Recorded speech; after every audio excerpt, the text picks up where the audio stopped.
시청자 여러분 안녕하십니까? 채널 K뉴스 한 주간의 한인사회 주요 소식을 정리했습니다. 미 현직 의원부터 외신들까지 비난이 곳곳에서 쏟아지고 있습니다. 지난 29일이죠. 아베 신조 일본 총리의 미 의회 연설이 있었습니다. 하지만 일본의 식민지 지배와 침략에 대한 사죄는 빠졌습니다. 정확한 표현과 진정성 있는 사과 대신 애매한 표현으로 전임 지도자들의 담화 계승만 언급했고 아시아 국가들에게 사죄하는 데는 인색하면서도 진주만 공습에 대해서는 미국에게 고개 숙여 반성했습니다. 의사당 밖에서는 항의 시위가 열리며 아베 총리를 비판했지만 오히려 전범인 외교부를 미화하면서 또 한 번 역사 물타기에 나서기도 했습니다. 본질이 감춰지면서 일본의 대미 외교라는 관점에서는 성공한 것으로 보입니다. 금홍기 기자가 보도합니다. 아베 신조 일본 총리는 오늘 일본 총리로는 처음으로 미국 의회 상하원 합동연설을 갖고 제2차 세계대전 당시 사망한 미국인들에게 애도를 표명했습니다. 아베 총리는 희망의 동맹이라는 제목으로 약 45분 동안 진행된 영어 연설에서 역사는 가혹하다고 선언하며 나는 일본 정부와 일본 국민을 대신해 제2차 세계대전에서 사망한 모든 미국인에게 내 영구적인 애도를 매우 정중하게 표명한다고 말했습니다. 이용수 할머니 한국에서 모셨는데 그분을 제가 모시고서 연설장에 들어갔었어요. 사실 일본 사람다운 연설했죠. 마치 동생이 형님네 나라에 와가지고 뭐뭐뭐 할 거다, 할 수 있다, 했다 자랑하는 것 같처럼 그런 그 스타일로다가 연설을 했고요. 미국이 원하는 것에 맞추려고 굉장히 노력한 흔적이 보이는 거죠. 그러나 핵심 표현인 식민 지배와 침략 등의 표현이나 분명한 사죄 언급을 하지 않은 데다 일본군 위안부 문제는 전혀 언급하지 않아 과거사에 대한 진정한 사과와 반성을 요구해온 주변국의 기대에 크게 미치지 못했다는 평가가 지배적입니다. 한편 오늘 같은 시간 연방의사당 앞에서는 뉴욕, 뉴저지를 비롯한 미국 각지에서 모인 한인 등 300여 명이 아베 총리의 의회 연설을 규탄하고 사과를 촉구하는 시위를 가졌습니다. 아침에 뉴욕, 뉴저지에서 그 차가 2대 각각 한 대씩에서 그 100명이 이 의사당 앞으로 내려왔습니다. 왔을 때 이쪽 그 버지니아 인근에 있는 한인들, 그다음에 중국계, 대만계, 그 다른 여타의 그 필리핀이나 이런 심지어는 일본계 사람들도 여기에 와 있었습니다. 그래서 전체적으로 한 300명이 넘는 인원들이 여기서 시위를 했고 또 국제 엠네스티의 쿠마 사무총장부터 시작해서 여러 기관들의 대표들이 아베가 과거사 문제를 명확하게 하지 않고 사과하지 않는 부분에 대해서 극단 대응을 했습니다. 시위 현장에는 마이크 혼다 의원과 스티브 이스라엘 의원도 참석해 아베 총리가 위안부 강제 동원에 대해 사과하지 않은 것에 대해 강도 높게 비판했습니다. 채널 K 뉴스 금홍기입니다. 김기환 신임 뉴욕 총영사가 본 방송을 방문하고 앞으로의 계획과 포부를 밝혔습니다. 정치, 경제, 문화의 중심지인 뉴욕 한인사회 역할을 강조하고 동포사회를 위해 지원을 아끼지 않겠다고 약속했습니다. 보도에 금홍기 기자입니다.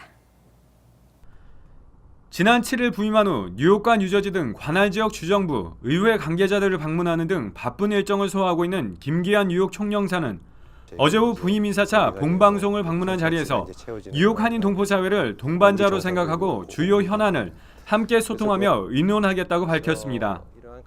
제가 이제 각 분야에서 이제 생각하는 사업들이 있는데 이러한 것들을 아무래도 그 동반자가 이제 우리 한인 동포사회 각 분야에 있는 또 그 지역 단위의 동포사회하고도 긴밀히 소통을 하면서 의논해 나가야 될 거라고 생각합니다.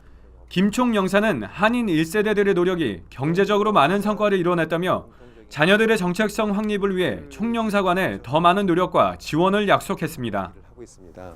근데 이제 자칫 이제 자기 생활에 쫓기고 여러 가지 이제 자식들의 교육을 미국 이제 교육에 맡기다 보면 여러 가지 한국의 정체성, 언어 교육, 역사 교육 이런 것들이 좀 뭐 다 열심히 합니다만 그래도 상대적으로 소홀히 되는 부분이 있기 때문에 그런 쪽에 저희가 총영사관에서 역할을 할 수 있는 부분이 있을 거라고 생각이 되고요. 총영사는 또 해외 공간이 창조 경제의 혁신 센터가 되어달라는 대통령의 부탁이 있었다며 뉴욕이 한미 간 창조경제혁신센터의 1번지가 되도록 노력하겠다고 동포사회의 협력을 당부했습니다. 그래서 특히 우리 대통령님께서 각 해외 공간이 창조경제혁신센터의 기능을 좀 10분 해다오 하고 말씀을 특히 당부를 하셨기 때문에 뉴욕이 하여간 한미 간의 창조경제혁신센터의 1번지로서 자리 잡도록 노력을 할 겁니다. 여기서도 우리 한인 동포들의 역할이 굉장히 큽니다. 김기한 총영사는 지난 2011년부터 주미 한국 대사관 경제공사로 재임하며 한미 FTA와 한국인 전용 비자 법안 추진 등의 핵심 사업에 참여했고 지난 4월 7일 뉴욕 총영사로 부임했습니다. 채널 K 뉴스 금홍기입니다. 제34대 뉴욕 한인 회장 당선증을 교부받은 김민선 회장 당선자가 민승기 회장에게 2가지 제안을 전달했습니다. 김 당선자는 뉴욕 한인 회관을 함께 공유할 것과 어제 치러진 회장 취임식을 13일 이후로 미루고 한인 사회의 혼란을 최소화하자는 뜻을 전했습니다. 보도에 박민기 기자입니다. 지난 26일 제34대 뉴욕 한인 회장 당선증을 교부받은 김민선 회장 당선자가 민승기 회장에게 2가지 제안을 전달하며 무의미한 대립을 중단하자고 주장했습니다. 어제 선거대책본부 관계자들과 함께 기자회견을 가진 김민선 회장 당선자는 민승기 회장에게 뉴욕 한인 회장 임기가 시작하는 5월 1일부터 뉴욕 한인 회관을 함께 공유할 것과 이번 주 금요일로 계획된 2사람의 회장 취임식을 법원 판결이 나오는 13일 이후로 미뤄 한인 사회의 혼란을 최소화하자는 제안을 했습니다. 취임식을 우리 둘 다 5월 13일 법정 공판이 있는 날 이후로 우리가 유보를 하기를 저는 제안하겠습니다. 이에 대해 대화를 할 용의가 있으니 내일 29일 6시, 오후 6시까지 이에 대한 공식적인 답변을 부탁드리겠습니다.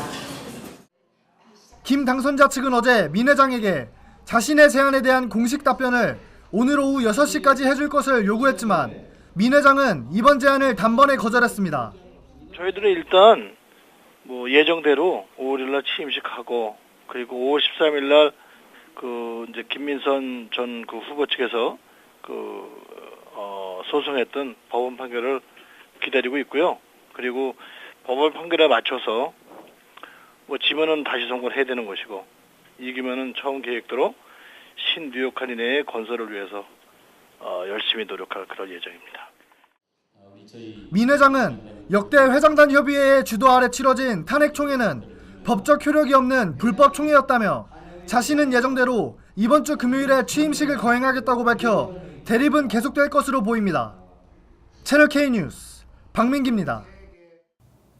노동법 위반 등의 혐의로 $267만 달러의 배상 판결을 받은 한식당 금강산을 지키기 위해 한인 단체장들이 나섰습니다. 한식 세계화 추진위원회 등의 한인들은 금강산 지킴이 추진위원회를 발족하고 유지성 대표의 무죄를 주장했습니다. 박민기 기자가 보도합니다. 뉴욕 한인 단체장들은 지난 25일 금강산 지킴이 추진위원회를 발대하고 뉴욕 법원으로부터 $267만 달러의 배상 판결을 받은 뉴욕 소재 한식당 금강산에 무죄를 호소했습니다. 금강산 지킴이 추진위원회는 어제 플러싱 금강산 건너편 버스 정류장에 설치된 한인들은 금강산을 지지한다라는 광고판 앞에서 기자회견을 열고 금강산을 상대로 소송을 제기한 10여 명의 직원들의 주장은 왜곡된 부분이 많다며 현재 항소를 진행 중이라고 밝혔습니다. 또한 금강산 지킴이 관계자들은 금강산 대표는 지금까지 직원 고용을 통해 1000여 명에게 영주권을 제공하고 직원 자녀들에게 장학금을 지원하는 등 동포사회의 모범적인 역할을 해왔다며 유지성 대표의 실추된 이미지는 반드시 복구하겠다는 결의를 보였습니다. 유지성 사장님이 그동안에 많은 교포사회에 일들을 많이 하셨어요. 심지어는 이 금강산을 통해서 1000여 명의 불체자가 구제를 받는 그러한 일도 하셨고 그분이 가지고 있는 그 이미지만큼은 실추된 그러한 크레딧은 우리가 바로 잡아줘야 되지 않겠느냐. 금강산 지킴이 추진위원회는 현재까지 총 20여 명의 단체장들로 구성되어 있으며 항소심이 있는 날까지 한인들의 힘을 집결해 피켓 시위 등 금강산 이미지 회복을 위해 최선을 다하겠다고 밝혔습니다. 채널K 뉴스 박민기입니다. 흑인들의 폭동이 일어난 볼티모어 몬다민 몰 인근에는 한인업소들이 많습니다. 시간이 지나면서 피해를 입은 한인업소들이 속출하고 있습니다. 메릴랜드 한인식품주류협회는 갈수록 폭동으로 인한 피해 업소가 늘면서 40여 업소를 넘어섰다고 밝혔습니다. 송기봉 회장은 협회로 걸려오는 전화 중 상당수는 피해를 당했다는 간단한 내용만 밝히고 업소명 등은 남기지 않는 경우가 많기 때문에 전체적인 피해 규모는 더 늘어날 수 있다고 말했습니다. 특히 리코스토어와 그로서리, 뷰티 서플라이 업종의 피해가 컸습니다. 볼티모어 폭동 이후 피해 복구 작업이 이어지고 있는 가운데 메릴랜드 주지사 부인인 유미 호건 여사도 한인 피해자들을 위해 적극 나서고 있습니다. 유미 여사는 어제 오후 7시 메릴랜드 한인 단체장 회의에 참석한 데 이어 오후 9시 30분에는 피해자들과 만나 앞으로의 대책을 논의했습니다. 하지만 경찰이 이번 폭동의 원인이 된 흑인 청년 프레디 그레이 사망 사건에 대한 진상 조사 결과를 공개하지 않기로 결정하면서 과격 시위가 재발할 우려도 커지고 있습니다. 유대계 손에 넘어갈 뻔했던 코리아 빌리지가 다시 매물로 나왔습니다. 코리아 빌리지 되찾아오기 움직임이 활발해지고 있는데요.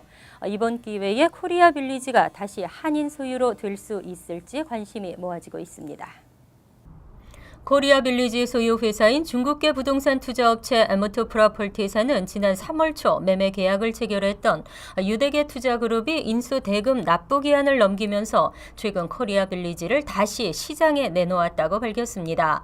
유대계 투자그룹은 계약 내용에 포함됐던 까다로운 클로징 절차상의 문제로 막판에 인수 의사를 접었다는 관측이 나오고 있습니다.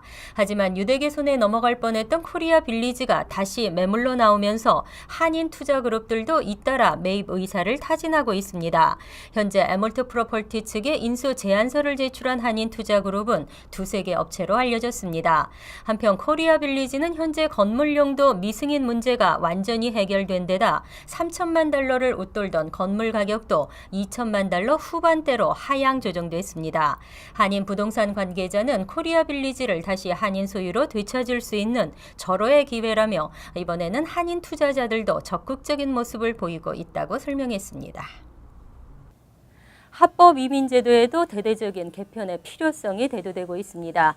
국무부는 과거 사용하지 않은 취업 영주권 쿼터 20만에서 25만 개를 내년 대통령 선거 이전에 재사용하는 방안을 검토하고 있습니다.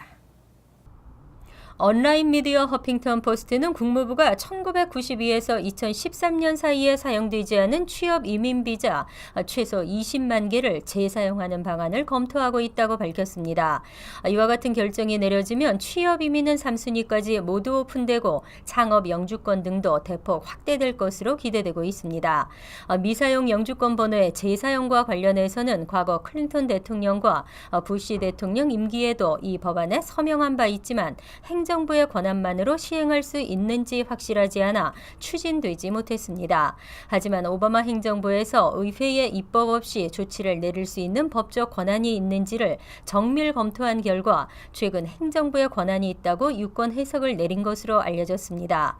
오바마 행정부가 이 방안을 확정할 경우 올 10월부터 1-2년에 걸쳐 시행할 것으로 예상되고 있고 특히 내년 11월 대통령 선거 이전에 대부분이 사용될 것으로 추측되고 있습니다. 펜실베니아주가 미국에서 16번째로 한국 운전면허증을 인정하는 주가 됩니다. 이르면 이번 달부터 한국 운전면허증으로 펜실베니아주 운전면허증을 발급받을 수 있을 전망입니다. 뉴욕 총영사관은 운전면허 상호 인정과 관련해 펜주 교통국과 사실상 협정 체결에 합의했다고 밝혔습니다. 현재 펜주 정부는 협정의 한국어 번역문 내용에 대한 검토 작업을 진행 중입니다. 펜주 정부의 검토가 끝나면 협정문이 한국 외교부로 보내져 최종 승인을 받게 되고 협정 체결이 이뤄질 예정입니다. 또 협정은 서명 즉시 발효됩니다. 이에 따라 이르면 5월, 늦어도 6, 7월에는 펜주에 거주하는 한국 국민들이 별도의 시험 시험 없이 한국 운전면허증으로 펜주 운전면허증을 발급받을 수 있을 것으로 전망되고 있습니다. 이로써 펜실베니아주는 뉴욕 총영사관 관할 5개 주 가운데 한국 면허를 인정하는 최초가 되고 미국 전체에서는 16번째 주가 됩니다. 하지만 한인이 밀집된 뉴욕과 뉴저지주는 지난 2001년 발생한 9.11 테러의 영향으로 어떤 국가와도 운전면허 상호 인정 협약을 체결하지 않고 있습니다. 이와 관련해 영사관 관계자는 상황이 바뀌면 언제든지 추진할 수 있도록 포기하지 않고 있다고 설명했습니다. 최근 공항 이용객들로부터 수화물 도난 신고가 잇따르자 경찰이 화물칸에 감시 카메라를 설치했습니다. 동영상에는 연방교통안전국 직원들이 화물칸에서 승객들의 가방을 뒤지고 귀중품을 찾아 훔치는 모습이 고스란히 담겼습니다. 수화물 절도 범죄는 지난 5년 동안 3만 건 이상이 발생한 것으로 나타났습니다.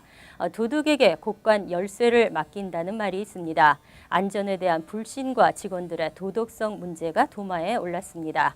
비도덕적 사회에서 개인의 도덕이 물드는 것인지 구조적인 해결책도 모색해야겠습니다. 채널K 뉴스 여기서 마칩니다. 함께해 주신 여러분 고맙습니다.